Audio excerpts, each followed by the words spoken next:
Pas përmbytjeve që kanë ndodhur ditëve të fundit në Kosovë, e veçanërisht në komunën e Gjakovës, shumë qytetarë janë përballur me dëme të mëdha materiale dhe kanë mbetur në nevojë për ndihmë, si veshëmbathje, ushqime dhe gjëra të tjera elementare për jetesë.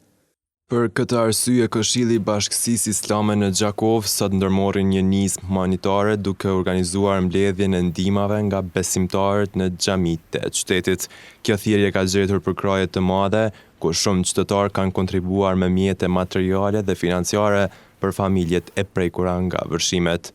Duke parë situatën që ka qenë emergjente, Këshilli i Bashkisë Islame në kuadër të aktiviteteve të saj humanitare ka shpall ditën e sotit, do të thotë ditën e premte, një fushat humanitare që të mbledhim ndihma të ndryshme për këta persona ose familje që janë përmbyt gjatë këtyre ditëve të kaluara. Në kuadër të kësaj, çdo xhami ka bërë tubimin e mjeteve,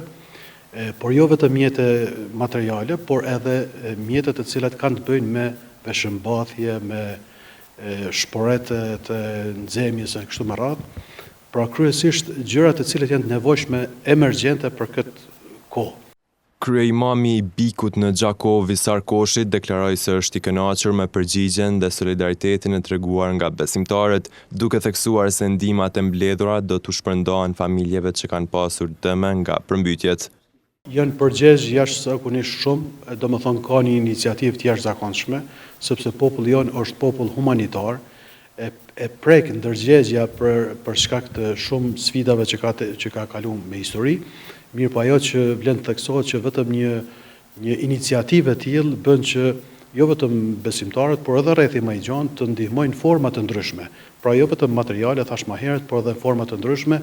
për çka është e mirëseardhur dhe hapur Bashkia Islame e Kosovës, por edhe Gjakovës në këtë rast, që të ndihmojë kudo që ka nevojë në raste të tilla. Përveç ndihmave të organizuara nga institucionet fetare, edhe qytetarë të shumtë të Gjakovës kanë treguar solidaritet të madh, duke mbledhur të holla, duke ofruar veshëmbathje dhe madje duke hapur dyert e shtëpive të tyre për persona që u janë vërshuar banesat nga uji.